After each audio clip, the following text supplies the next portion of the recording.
The notification lit up on my cousin Emma's phone from across the room. I wasn't even trying to look, but the bold headline grabbed me like a slap to the face. Historic win. Morrison Stanley secures $50 million settlement in groundbreaking consumer protection lawsuit. My breath caught in my throat. That was my case, my fight, my victory. And Emma? She swiped it away without a second glance, laughing at some meme someone sent in the family group chat. I stared at her from across my parents' living room, lavish as always, full of expensive wine, catered food, and the sound of my father's booming voice echoing like a war drum. No one had any idea, not a clue that the anonymous legal crusader was standing right there in heels that were starting to pinch, holding a glass of red wine I didn't even want. "Did you hear?" My father's voice roared over the chatter. "Ethan just closed another international deal. Genius timing, as always. That's my boy, always playing chess while the rest of them are playing checkers." I took a long, slow sip of wine, letting the bitterness coat my tongue. The crystal glass caught the light, scattering little rainbows across the hardwood floor. More attention than I ever got in this house. I had been invisible for so long I could map the blind spots in every room. "Rachel, honey." I turned. Laura, my brother's wife and possibly the most passive-aggressive woman on the East Coast, was gliding toward me, wine in hand, and that perfectly rehearsed pageant smile on her lips. "You still doing that little lawyer thing?" she asked, tilting her head like I was a child playing dress-up. I mirrored her smile with one of my own. "Still doing that little lawyer thing," I echoed, my voice saccharine as I tightened my grip on the glass. "Oh, that's nice," she said, her tone drenched in fake sweetness. "Ethan's firm just expanded into Asia. He's considering a full-scale IPO next spring." Before I could respond, my father's voice thundered again from across the room. "Everyone gather up! Ethan has an announcement!" "Of course he does!" I stepped back, watching the entire family gravitate toward my brother like moths to a flame. My mother caught my eye from across the room and gave me that tired, apologetic smile she always wore in moments like this, as if to say, "I know, sweetheart. I see you. I just can't help you." "Thank you all for being here," Ethan began, his arm wrapped around Laura's waist like a victory sash. "Wright & Co. has officially signed a strategic partnership with Omega Ventures. It's going to change the market.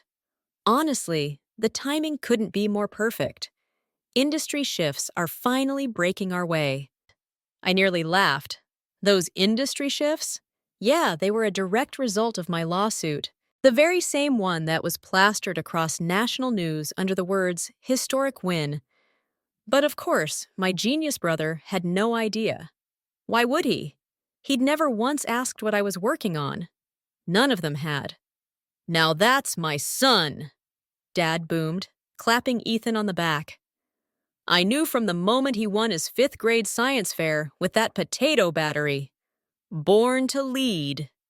I slipped away into the kitchen before my bitterness boiled over into something I couldn't hide.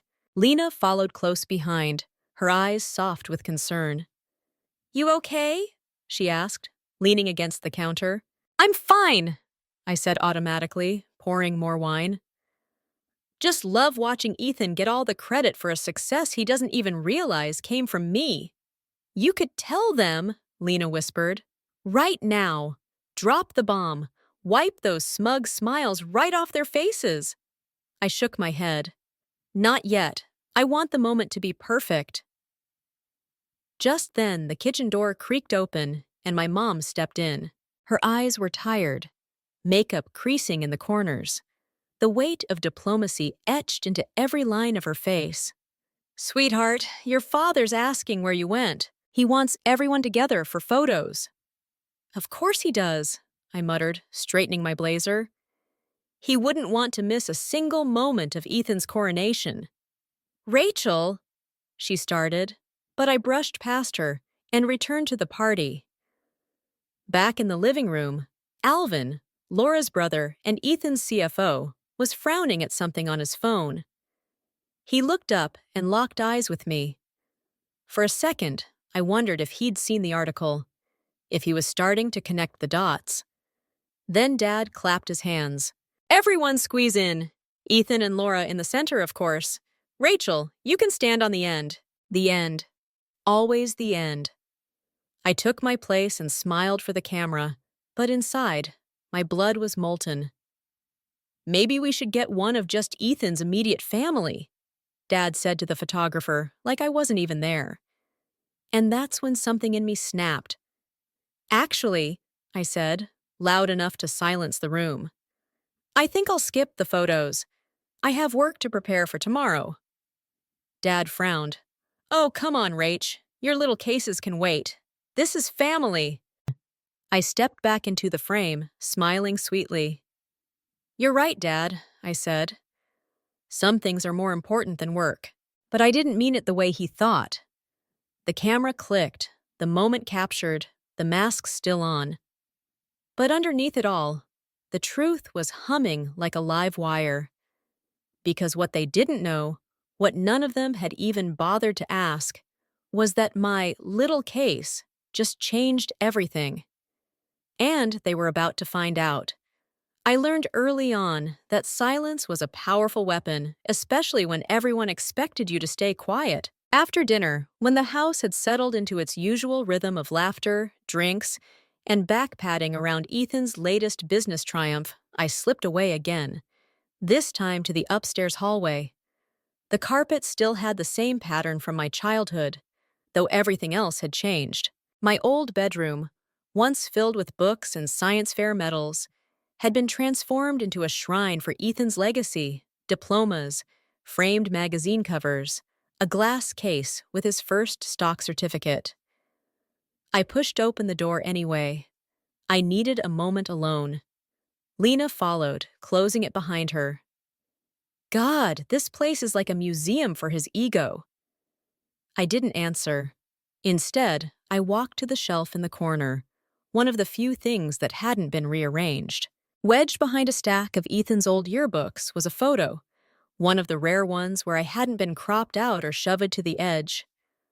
I was 12, braces on my teeth, standing awkwardly next to my volcano science project. Ethan was in front, beaming, holding his debate trophy. I remember this, I said quietly. I won first place at the state level for my water filtration model. But no one came to the ceremony because Ethan had a regional debate the same day.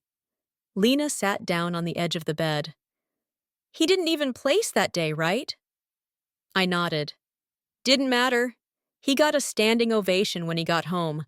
I got a pat on the head and was told to keep trying. That was the first time I realized I'd have to do everything differently. Louder wouldn't work.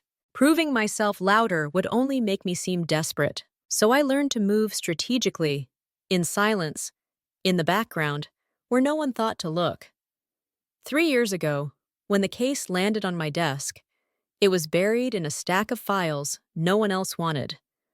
A class action lawsuit with little chance of survival against a corporate giant with endless legal firepower. Most of the partners thought it was a waste of time. Too risky. Not enough payoff. But I read every line of that complaint like it was scripture. The predatory lending tactics were disgusting, targeting low-income seniors, promising one thing and delivering another, hiding fees in subclauses written in font so small it needed a microscope to decipher. And the worst part? They'd gotten away with it for years. I didn't walk into my supervisor's office that day with a pitch. I walked in with a binder full of preliminary research, legal precedent, and a strategy outline. He blinked at me like I was insane. You know this could end your career if it doesn't stick, right? I didn't flinch. Then I guess I better make it stick. What followed was a war, one that lasted nearly 1,000 days. I spent birthdays in depositions, holidays buried in paperwork. I missed weddings, baby showers, family vacations. But I didn't care. I poured myself into that case like it was oxygen. Because deep down, I knew this was my shot, not just to make a difference, but to finally prove that I was more than Ethan's little sister who's good with words. During those years, I stopped checking the family group chat. Every time I opened it, it was some new announcement about Ethan, a feature in Forbes, a speaking engagement at Stanford, a luxury home tour in Architectural Digest. Nothing about me, not even a congrats when I made partner. My mom once emailed me a proud of you note, with Ethan copied in the BCC line and a signature that read, "Sent from my iPhone." I never replied. But I wasn't angry, not anymore. I'd moved past anger and into something sharper, more dangerous. Clarity. They didn't see me. Fine. I'd show them something they couldn't ignore. Every night, I kept a private journal, detailing every win, every loss, every buried clause I'd found that would eventually crack the case wide open. I called it Operation Justice. It wasn't just a file. It was a roadmap to the reckoning I knew would come. And slowly, it started to shift. A preliminary motion that survived dismissal. A surprise witness. A leak that led to thousands of pages of internal documents. I built my case like a fortress, stone by stone, until it stood so tall even the best defense team couldn't find a weak point. The final blow came with the whistleblower. A former compliance officer with everything to lose and a conscience that had finally reached its breaking point. She handed us the smoking gun on a silver platter. Emails, voice memos, contracts with deliberate legal loopholes. It was the kind of thing law students dream of, textbook corruption caught in 4K. After that, the company folded like a cheap suit. They knew they couldn't win. We negotiated a $50 million settlement. New regulatory legislation followed, and the media dubbed it the most consequential consumer protection case of the decade. But I stayed in the shadows. No interviews, no press photos. My name stayed off the headlines by choice, because I wasn't done yet. "You're playing the long game," Lena had said one night, after our third bottle of wine and 1,000 late-night filings. "No," I told her. "I'm setting the stage." Now standing in Ethan's temple of trophies, I felt the old bitterness stirring again. But this time, it didn't burn. It steeled me. Because when this curtain dropped, it wouldn't just reveal the truth. It would rewrite the story. And for once, I wouldn't be standing on the edge of the photo. I'd be in the center. I wish I could say I was surprised when I walked back downstairs and found Ethan holding court like he was hosting a TED Talk in our parents' living room. But really, that was just the natural rhythm of any Whitmore gathering. Ethan at the center, the rest of us orbiting his ever-expanding ego. He stood in front of the marble fireplace, sleeves rolled up just enough to show off his Rolex, a glass of bourbon in one hand, gesturing like a man who'd just solved the world's energy crisis. "I'm telling you," he said, pacing slowly, "this new deal with Omega isn't just good. It's industry-defining. We're not just adjusting to market trends, we're setting them." The crowd, mostly extended family and a few family friends who never turned down free booze, nodded along dutifully. Dad was beaming, looking at Ethan like he'd carved the damn 10 Commandments himself. I stayed near the doorway, half shadowed by the curtains, unseen but listening. That's where I belonged in this house. Close enough to hear everything, never close enough to be heard. "Funny how those regulation changes worked in our favor," Ethan continued with a smirk. "Talk about divine timing. Some firms got crushed, but us? We adapted. That's what separates good companies from great ones." I nearly choked on my wine. He really believed it.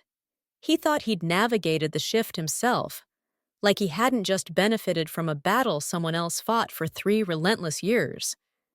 And yet, there he was, turning my legal war into his business anecdote. Lena appeared at my side, her voice low. "He's quoting your case findings like you wrote them." I gave her a tight-lipped smile.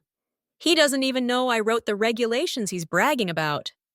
Rachel, she began. Let him gloat, I said flatly.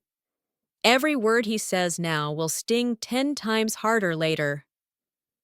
Across the room, my mother was nodding proudly as Ethan explained market positioning to someone's bored-looking husband. She'd always been the quieter one, never as obviously dismissive as Dad. But the damage from silence cuts deeper than the loudest insult. I knew it, Dad was saying. I told Harrison from the club, my son's got the instincts, always 5 steps ahead, just like me back in the day. Of course he did. The comparisons had never stopped. Ethan, the visionary, the natural-born leader. Rachel, the book-smart daughter, who always tried too hard. No one ever mentioned how much effort Ethan's instinct required from everyone else behind the scenes. No one asked who negotiated the fine print in the Omega deal. No one noticed the foundation of that deal existed because of policy changes I personally pushed into place through blood and grit. Let me guess, Lena whispered. Next, he'll say the company's rebound is just smart management. Right on cue, Ethan raised his glass. A lot of companies panicked when the regulations hit. We didn't. We pivoted. That's leadership. I felt my stomach turn. It wasn't just arrogance. It was theft. He was stealing my work, dressing it up in his suit and charm, and selling it as his brilliance. And everyone believed him. Even Alvin, his business partner, nodded, though with noticeably less enthusiasm than usual. He'd been quiet most of the evening, eyes darting between Ethan and his phone like he was waiting for something. I clocked it, stored it. Isn't this exciting? Laura floated over, her champagne flute clinking against her necklace. Ethan's going to be on Bloomberg Businessweek next month. Cover story, probably. They just love a comeback. I looked her in the eye. He does tell a great story. Don't be bitter, she said with a rehearsed laugh. You're doing that law stuff. You're what, helping renters or something? Consumer protection litigation, I replied coolly. Right. Important work. Her voice was sweet, but her eyes said it all. Important, but not impressive. Behind her, Ethan was giving Dad a high five like they'd just scored a touchdown. I watched as he leaned in to whisper something, and Dad laughed so hard he nearly spilled his drink. I knew exactly what that laugh meant. I'd heard it my whole life. That laugh had a translation. See. That's my real legacy. That's the one who counts. I'm going to get some air, I murmured. Lena followed me onto the back patio. The night was cooler than expected, and the wind smelled like pine and charcoal. I leaned against the railing, letting the cold bite into my skin, grounding me. Why don't you just tell them? Lena asked again. Because they're not ready. Do you want them to be proud? I turned to face her. I want them to regret not asking. I want them to sit in the silence of all the years they could have noticed but didn't. Behind us, the sliding door opened and Alvin stepped out, holding his phone like it was radioactive. You okay? He asked. Peachy, I replied. He studied me for a moment, then held up his screen. It was an article, my article, the one about the $50 million case, the one with the anonymous attorney and the case that reshaped corporate policy overnight. I've read this 3 times, he said slowly, and every time I get to the part about the regulatory framework, I think about Wright and Kosue. I didn't respond. You knew this would help us. I knew it would help the people those companies screwed over. But it did help us. His voice wasn't accusatory. It was something else. Wonder, maybe. Or guilt. Ethan has no idea, he added. I'm aware. Alvin exhaled. You're letting him hang himself with your rope. I looked out into the dark yard, lit only by the faint glow from the kitchen. No, I said quietly. I'm letting him build the stage. And soon the curtain would rise. It started with a ripple. Laura's voice echoed from the dining room, sharp and urgent. "Ethan, you need to see this, now!" I turned my head just enough to see her hunched over her tablet, face pale, eyes darting between the screen and the room. Her fingers trembled as she scrolled. Ethan waved her off, mid-conversation with one of his investors over speakerphone. "Whatever it is, it can wait," he muttered. "No," she insisted, her voice tight. "It's about you." I stepped back through the sliding door, just in time to watch the shift begin. Alvin stood silently in the corner, arms crossed, jaw set. His expression wasn't confusion, it was recognition. Dad looked up from his drink, eyebrows raised, irritation creeping in. "What's the commotion?" Laura handed the tablet to Ethan with stiff hands. "You might want to read the byline." He rolled his eyes but took it. I knew the second his gaze locked onto the headline. His smirk faltered. The blood drained from his face. Then, softly, he read aloud. "Unmasked, the lawyer behind the 50-LM victory that redefined corporate regulation." The room went still. I stood at the edge, watching it all unfold like a storm I'd predicted years ago. This wasn't rage. This wasn't satisfaction. It was inevitability.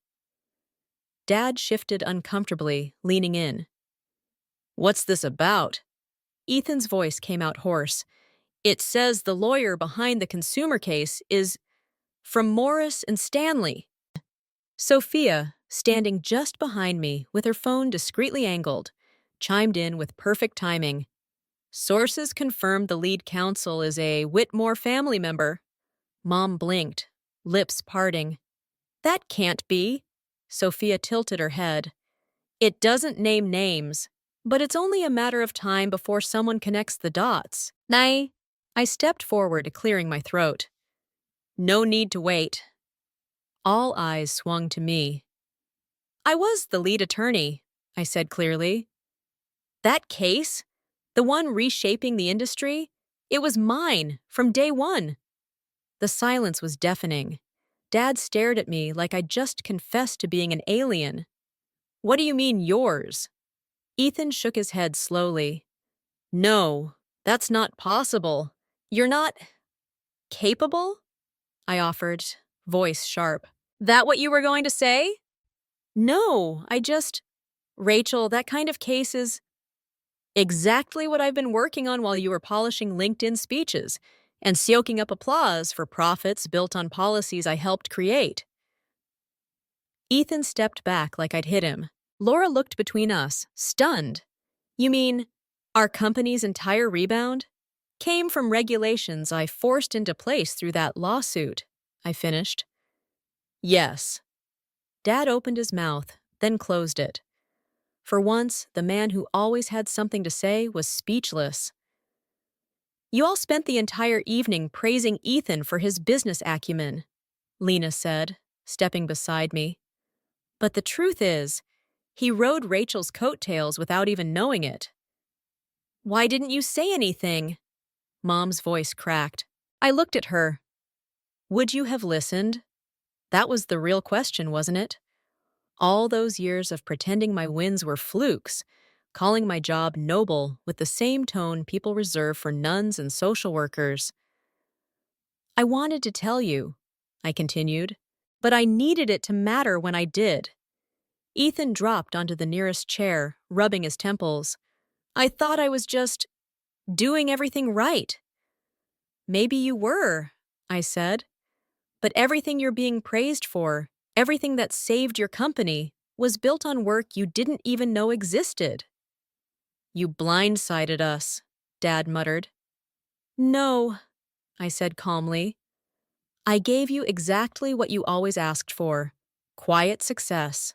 No drama, just results." "But why now?" Ethan asked. "Because I'm done being the footnote in my own story." Phones began to vibrate. More headlines, more notifications. The story was catching fire. Sophia looked up from her screen. "Reporters are calling the office. They're asking for a comment from the Whitmore family." Alvin cleared his throat. We'll need to prepare a statement. Investors will want to know how long we've been unaware of the real source of these advantages. His words hit harder than anything else had. Unaware. That's what I'd been to them. An unacknowledged asset. An invisible win. I don't want a statement, I said. I don't need an apology. I just want the truth out there. Mom crossed the room slowly, her voice soft. Sweetheart, I'm proud of you. Truly. I looked at her. No more whispered compliments. No more in-your-own-way praise. I've earned center stage. Dad ran a hand down his face, looking exhausted. What are you going to do now? I didn't hesitate. I have a press conference tomorrow. I'll be speaking as lead counsel, and I've agreed to a collaborative partnership between my firm and Wright & Co.'s. Ethan looked up sharply. You're merging with us? No, I said. We're working together as equals, because for the first time, you need me more than I need you.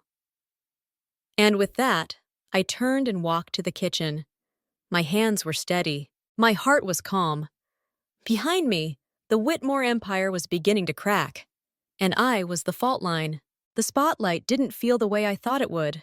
There were no fireworks, no grand swell of triumphant music, just a line of cameras, a room full of people who finally knew my name, and the sound of my own breath echoing in my ears. The morning after everything came crashing down at the house, I stood at the podium in the Wright & Co. conference hall, this time not as a guest or an afterthought, but as a featured speaker. I smoothed my blazer, made eye contact with the first row, and began. Good afternoon.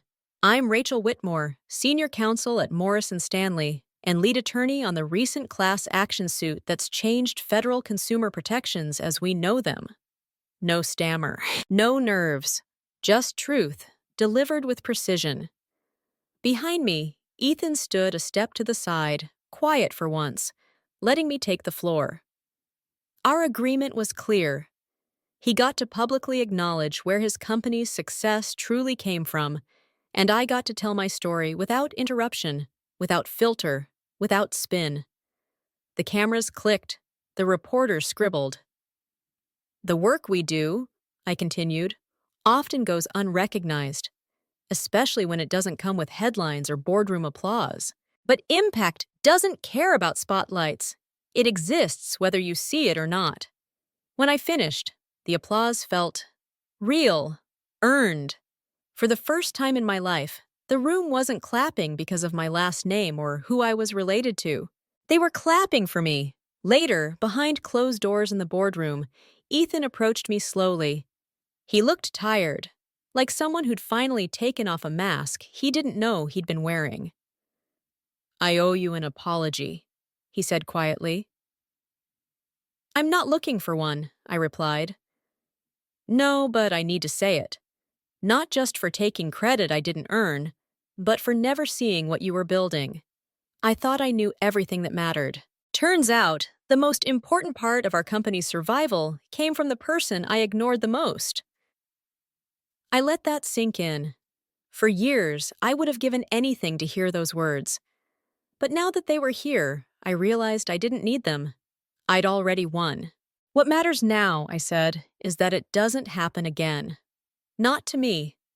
Not to anyone else doing the work in silence. He nodded. The board wants you to join, as an independent director. That caught me off guard. You're offering me a seat at the table? No, Ethan said. I'm acknowledging you've already earned it. We just didn't realize you built half the table. The irony wasn't lost on me. Back at my apartment that evening, Lena brought over takeout and a bottle of wine that cost more than my first paycheck. To poetic justice, she toasted, raising her glass.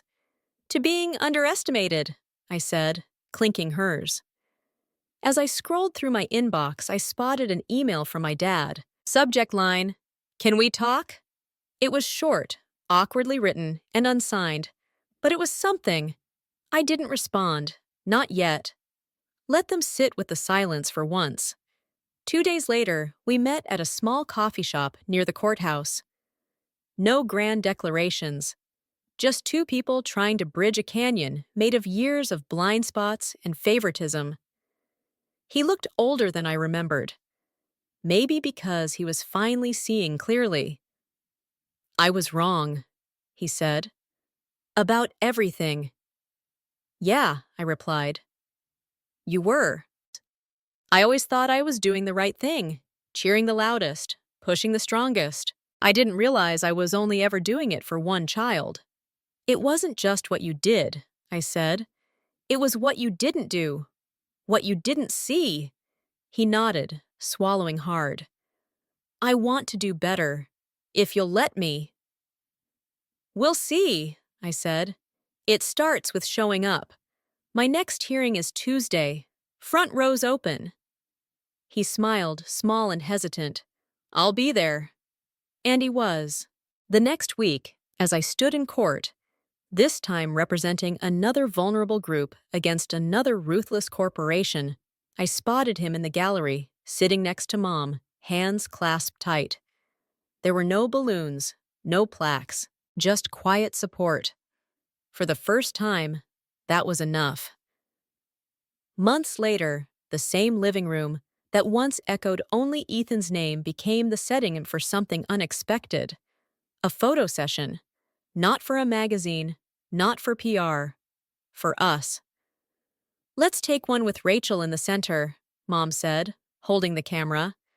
I almost laughed, but I didn't argue, because this time I belonged there. So, now I ask you, who in your life has been quietly changing the world while no one was watching? Who have you overlooked while clapping for someone louder? Sometimes the true heroes aren't the ones in the spotlight. Sometimes they're the ones who built it. So look again, really look. Because the real story? It might just be standing quietly in the corner, waiting for the right moment to rise. What would you do if you finally got your moment? Would you take the stage? Or would you build a bigger one?